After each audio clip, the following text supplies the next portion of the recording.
Hello दोस्तों, स्वागत है आपका अपने यूट्यूब चैनल नौकरी स्टेशन पर। और मैं हूं आपका दोस्त दीपांशु गुप्ता। और आज हम बात करने वाले हैं जो ग्रामीण डाक सेवक विभाग में वैकेंसी निकली है ब्रांच पोस्ट मास्टर और असिस्टेंट ब्रांच पोस्ट मास्टर की।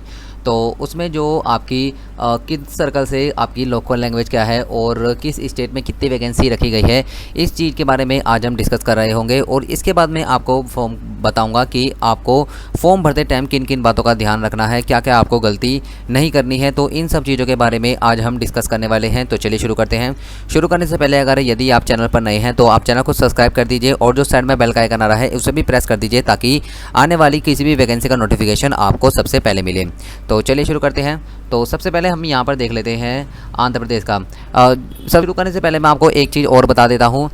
इस वैकेंसी का जो है नोटिफिकेशन मैंने पिछली वीडियो में बता दिया है, तो आप जो है उस वीडियो को ज़रूर देखिएगा। उसमें हर चीज़ मैंने डिटेल में बताई है कि इसमें जो है आपकी डेट, जो कि आपके फॉर्म कब से कब तक भरने वाले हैं और आपकी इसमें जो है सैलरी कितने रहने वाली है और आपका मतलब हर चीज़ जितनी भी इसमें चीज़ें दे रखी है वो मैंने पूरी डिटेल वाइज पिछली वीडियो में बता रखी है। इस वीडियो में हम सिर्फ ये डिस्कस करेंगे कि किस स्टेट से आपकी कितनी वैकेंसी है और आपको कहाँ से फॉर्म भरना चाहिए, किस प्रकार से आपको फॉर्म भरना है और आपको इस जो फॉर्म भरते समय क्या क्या गलतियाँ नहीं करनी है। तो सबसे पहले हम यहाँ पर देखते हैं जो हमारा सर्कल है आंध्र प्रदेश, इसकी जो लोकल लैंग्वेज है वो है तेलुगु।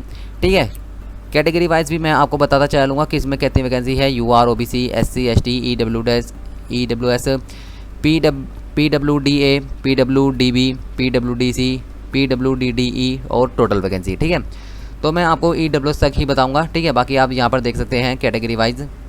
तो यहाँ पर मैंने आपको बता दिया है कि आंध्र प्रदेश की जो लोकल लैंग्वेज है वो तेलुगु है। 59 वैकेंसी जनरल से है, OBC से 19 है, SC से 13 है और ST से 11 है, EWS से 15 है। तो टोटल जो वैकेंसी है हमारी आंध्र प्रदेश में 118 है। इसके बाद हम असम की बात करते हैं। तो असम को 3 कैटेगरी में विभाजित किया गया है। सबसे पहले तो हमारी लोकल लैंग्वेज है असमिया। ठीक है, इसमें जनरल कैटेगरी की 73 है, OBC की 27 वैकेंसी है, SC की 8 है, ST की 23 और EWS की 7।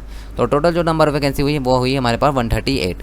इसके बाद जो असम एक बंगाली भाषा है लोकल लैंग्वेज, इसकी जो टोटल वैकेंसी है वो है 6। ठीक है, कैटेगरी वाइज आप देख सकते हैं। और असम की जो एक लोकल लैंग्वेज है बोडो, ठीक है, इसमें जो वैकेंसी है वो रखी गई है 7। इसके बाद हम बिहार की बात करते हैं। तो यहाँ पर हिंदी लैंग्वेज है, तो आप इस चीज़ को ध्यान रखिएगा। मैं यहाँ पर डबल टिक करता चलूँगा जो हिंदी लैंग्वेज से स्टेट होंगे। ठीक है, जो इसकी टोटल वैकेंसी है यहाँ पर 76 है। कैटेगरी वाइज आप देख सकते हैं, जनरल की 32, OBC की 20, SC की 12, ST की 5 और EWS की 5। तो अब मैं आपको टोटल वैकेंसी बताऊंगा, क्योंकि अगर मैं आपको कैटेगरी वाइज बताने लगा तो जो है वीडियो काफ़ी लंबी हो जाएगी, जो कि बेनिफिट नहीं होगा, केवल टाइम की वेस्टिंग होगी। तो आपका टाइम बचाते हुए मैं सिर्फ आपको टोटल वैकेंसी बताऊंगा। इसके बाद हम बात करते हैं छत्तीसगढ़ की, जिसकी लोकल लैंग्वेज यहाँ पर हिंदी रखी गई है, तो इस पर भी डबल टिक लगाते हैं। और टोटल वैकेंसी जो है यहाँ पर 342 रखी गई है। गुजरात की बात करते हैं तो यहाँ पर लोकल लैंग्वेज गुजराती है और टोटल नंबर ऑफ वैकेंसी है हमारे पास 110। इसके बाद हरियाणा की बात करते हैं तो इसकी भी लोकल लैंग्वेज हिंदी है और इसकी टोटल नंबर ऑफ वैकेंसी है 8। हिमाचल प्रदेश की बात करते हैं तो इसकी भी लोकल लैंग्वेज हिंदी है और वैकेंसी हमारे पास 37। जम्मू कश्मीर की बात करते हैं तो यहाँ पर हिंदी और उर्दू दोनों है। ठीक है, और टोटल वैकेंसी है 89। इसके बाद है झारखंड, इसकी भी हिंदी है और इसकी वैकेंसी है 1125। तो काफ़ी अच्छी वैकेंसी है इसमें भी। ठीक है, आप इस चीज़ को ध्यानपूर्वक देखिएगा, क्योंकि यहाँ पर हिंदी भी आपकी लोकल लैंग्वेज है और कैटेगरी वाइज भी काफ़ी अच्छी वैकेंसी रखी गई है। और EWS की यहाँ पर भी 100 वैकेंसी है। तो EWS जिसके पास है, इकोनॉमिकल वीकर सेक्शन का सर्टिफिकेट जिसके पास है, तो वो ज़रूर भरिएगा अगर आपको हिंदी लैंग्वेज आती है तो। इसके बाद हम कर्नाटक की बात करते हैं तो लोकल लैंग्वेज है कन्नड़ और इसकी टोटल वैकेंसी है 48। इसके बाद मध्य प्रदेश की भी लोकल लैंग्वेज हिंदी है और इसकी वैकेंसी है 2992। तो इसमें भी काफ़ी अच्छी वैकेंसी है।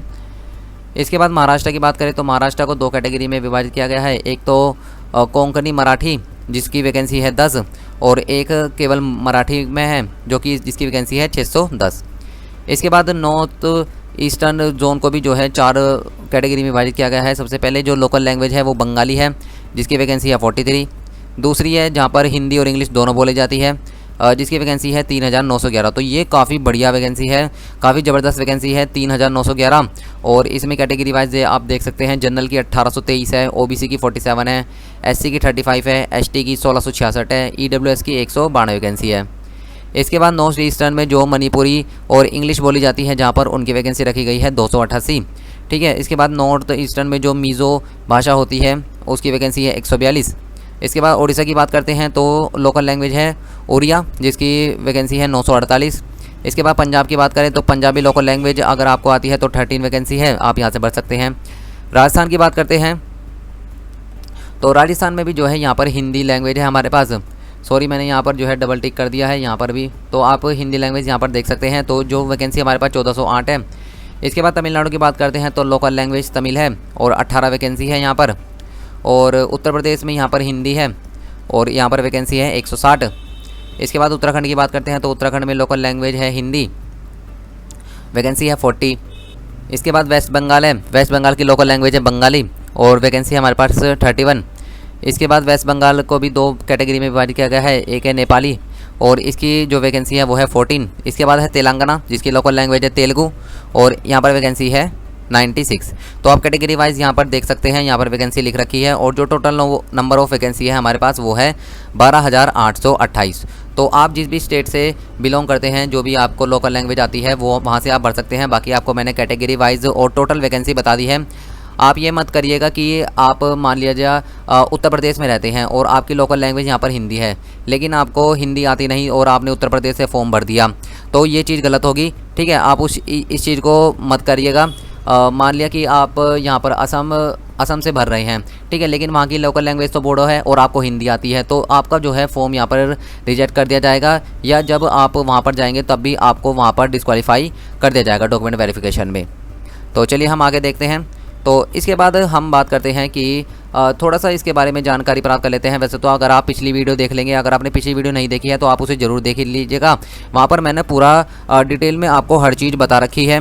तो इसके बाद हम बात करते हैं कि कितने परसेंट बच्चों के नंबर होने चाहिए कि आपका सिलेक्शन हो जाए। तो सबसे पहले तो मैं आपको बता दूं कि जो 100% वाले और जो 99.99 वाले परसेंट वाले होते हैं बच्चे, वो इस वैकेंसी को ले जाते हैं, जो कि बिल्कुल ही गलत चीज़ है। जो इसका सिलेक्शन होना चाहिए वो CBT के थ्रू होना चाहिए, ठीक है, कंप्यूटर बेस्ड एग्ज़ाम होना चाहिए, उसी के थ्रू इसका जो है सिलेक्शन होना चाहिए।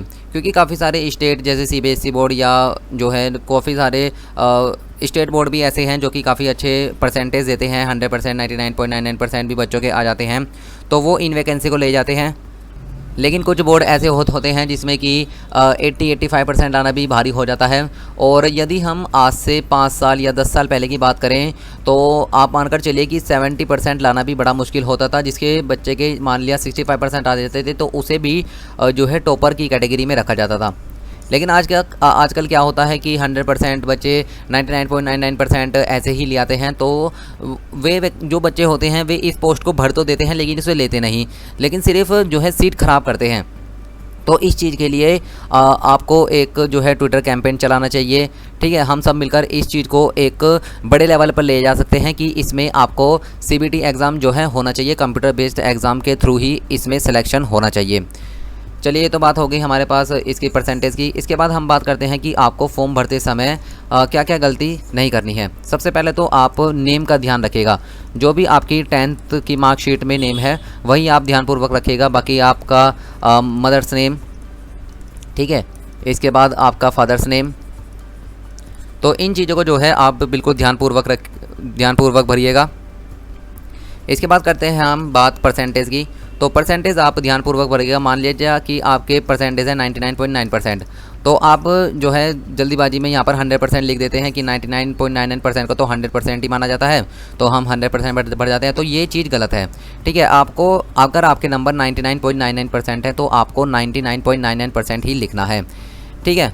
यदि आपके नंबर है 75.25% तो आपको यही चीज़ लिखनी है। इसके बाद हम बात करते हैं बोर्ड की, ठीक है। तो आप जिस भी स्टेट से हैं तो उसी का बोर्ड आप भरिएगा, ठीक है। लोकल लैंग्वेज जो भी आपको आती है उसके हिसाब से आप वहाँ पर भर दीजिएगा, क्योंकि ये चीज़ें जो है वो काफ़ी कॉमन होती है, बोर्ड वगैरह की गलती हो जाती है। इसके बाद जो है आपको सब्जेक्ट का ध्यान रखना है, ठीक है। सब्जेक्ट आप ध्यानपूर्वक भरिएगा। जैसे ही आप रजिस्ट्रेशन करके आगे का फॉर्म भरेंगे तो आप सब्जेक्ट को ध्यानपूर्वक भरिएगा, सब्जेक्ट में काफ़ी गलती होती है। इसके बाद हम बात करते हैं ग्रेड की, ठीक है। तो ग्रेड में भी आपको ध्यान रखना है, ग्रेड हुआ, मेरिट जो भी आपका भरा जाना है पॉइंट वाइज, तो आप उस चीज़ को ध्यानपूर्वक भरिएगा।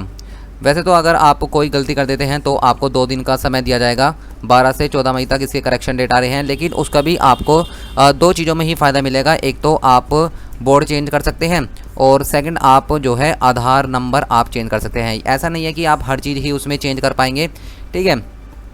तो 12 से 14 तक आपको जो है टाइम तो मिलेगा, लेकिन सिर्फ बोर्ड चेंज करने का और आधार चेंज करने का। अगर कोई गलती आपकी बोर्ड में हो गई है तो वो सही हो सकती है, और यदि आधार नंबर वगैरह गलत हो गए तो वो सही हो सकता है। बाकी कोई भी चीज़ यहाँ पर सही नहीं होगी। बाकी बात आती है यहाँ पर 80% वालों की, 85% वालों की, ठीक है। तो आप इस चीज़ का कैंपेन चलाइए ताकि ये चीज़ यहाँ पर पूरी तरीके से ख़त्म हो सके। क्योंकि जो बच्चे 100% या 99.99% या 98% भी आप मान के चलिए, जो ये बच्चे परसेंटेज लाते हैं वो इस फॉर्म को भर तो देते हैं लेकिन ये वैकेंसी नहीं लेते।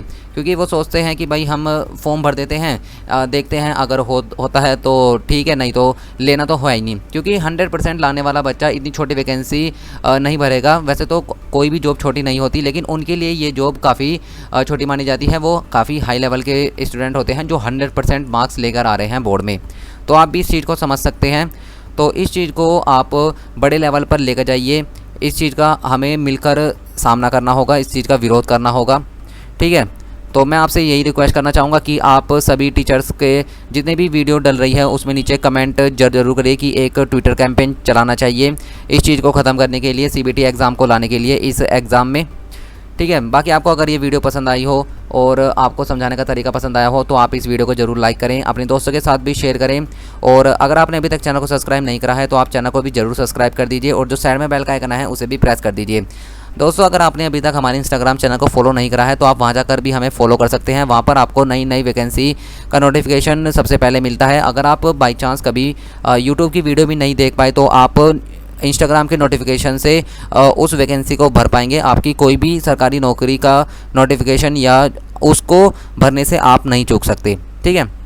तो मिलते हैं नेक्स्ट टॉपिक के साथ नेक्स्ट वीडियो में। तब तक के लिए गुड लक। जय हिंद, जय भारत।